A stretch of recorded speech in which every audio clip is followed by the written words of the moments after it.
মই আটাইতকৈ বেছিকৈ ধন্যবাদ জনাইছোঁ যে মুখ্যমন্ত্ৰীৰ প্ৰগ্ৰেমৰ ভিতৰত নথকা গাৰ্লছ কলেজ ভিজিট আৰু আমাৰ ফুলেশ্বৰী হায়াৰ ছেকেণ্ডেৰী স্কুল বালিকা বিদ্যালয় সেই দুখন ভিজিটৰ প্ৰগ্ৰেমটো তেওঁলোকৰ নাছিল।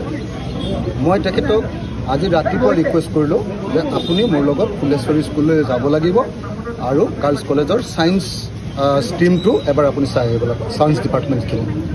তেওঁ লগে লগে সন্মতি প্ৰকাশ কৰিলে আৰু লগে লগে তেওঁ আমাৰ ডিচিক ক'লে আৰু কোৱাৰ কাৰণে আজি আটাইতকৈ আচৰিত কথা, অসমৰ ইতিহাসত চাগে প্ৰথম ঘটনা যে এজন মুখ্যমন্ত্ৰীয়ে কঁকাললৈকে হোৱা পানীত যেনেকৈ মই ডুবি আছিলোঁ, মই যেনেকৈ ঘূৰি আছিলোঁ, আজি মুখ্যমন্ত্ৰীও মোৰ লগতে আমি একেলগতে ফুলেশ্বৰী স্কুললৈ গুচি গ'লোঁ পানীত ডুবি।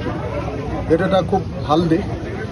অন্ততঃ মই ভাগ্যৱান বিধায়ক বুলি মই ভাবোঁ যে অন্ততঃ মুখ্যমন্ত্ৰী আৰু মন্ত্ৰীসকলক মই প্ৰকৃত যিটো সমস্যা সেই সমস্যাত একেবাৰে ডুবি থকা অঞ্চলত ৰেড কাৰ্পেট পাৰি নহয় বা JCPৰে বোকা আঁতৰাই নহয়, যি সমস্যাটো যেনেকৈ আছে মই তেনেকৈ দেখুৱাবলৈ সক্ষম হ'ম।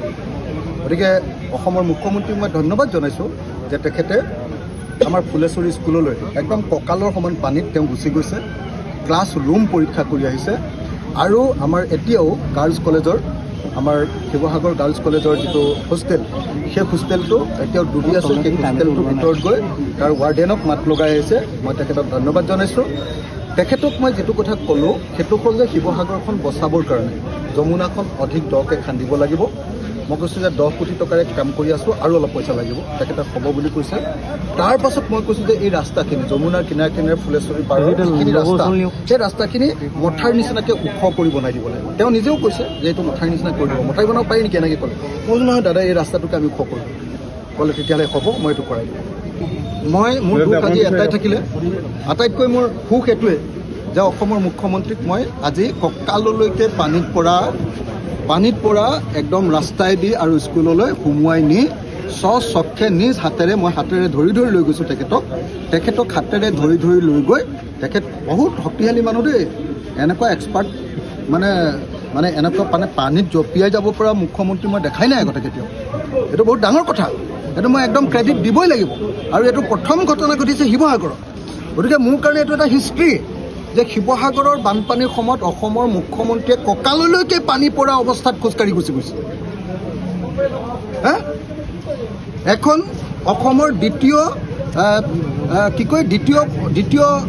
মানে পুৰণি মহিলা শিক্ষানুষ্ঠান, নাৰী শিক্ষানুষ্ঠান, তাত গৈ তেখেতে নিজে ক্লাছৰুমৰ ভিতৰত গৈ চাইছে। এইটো ডাঙৰ কথা।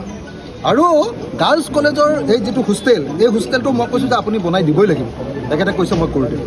ষ্টেডিয়ামটো মই কৈছোঁ ক্ষতিপূৰণ দিব, কৈছে প্ৰীতম প্ৰিন্সিপাল, সি মোক এষ্টিমেটটো দিব, মই কৰি দিম। গতিকে মই আৰু কৈছোঁ যে স্কুলবিলাকত 2 লাখকৈ দিলে নহ'ব দাদা, অলপ পইচা বেছিকৈ দিব। তেখেতে কৈছে মই বিবেচনা কৰিম। মই কৈছোঁ নামঘৰবিলাকৰ 1.5 লাখ নহ'ব, 3 লাখ টকা কৰক, কৈছে বিবেচনা কৰে। সেইবিলাক হয়তো হৈ যাব পাৰে, কিন্তু প্ৰত্যেকটো পৰিয়ালক 10 লাখ টকা দিবৰ কাৰণে যিটো অনুৰোধ সেইটো অনুৰোধ নামানিলে।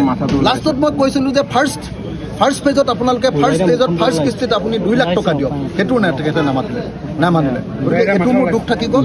কিন্তু এনেকুৱা বিপদৰ সময়ত মুখ্যমন্ত্ৰীয়ে কঁকাললৈকে পানীত নামি আমাৰ শিৱসাগৰ ভ্ৰমণ কৰিলে, তাৰ কাৰণে মই ধন্যবাদ।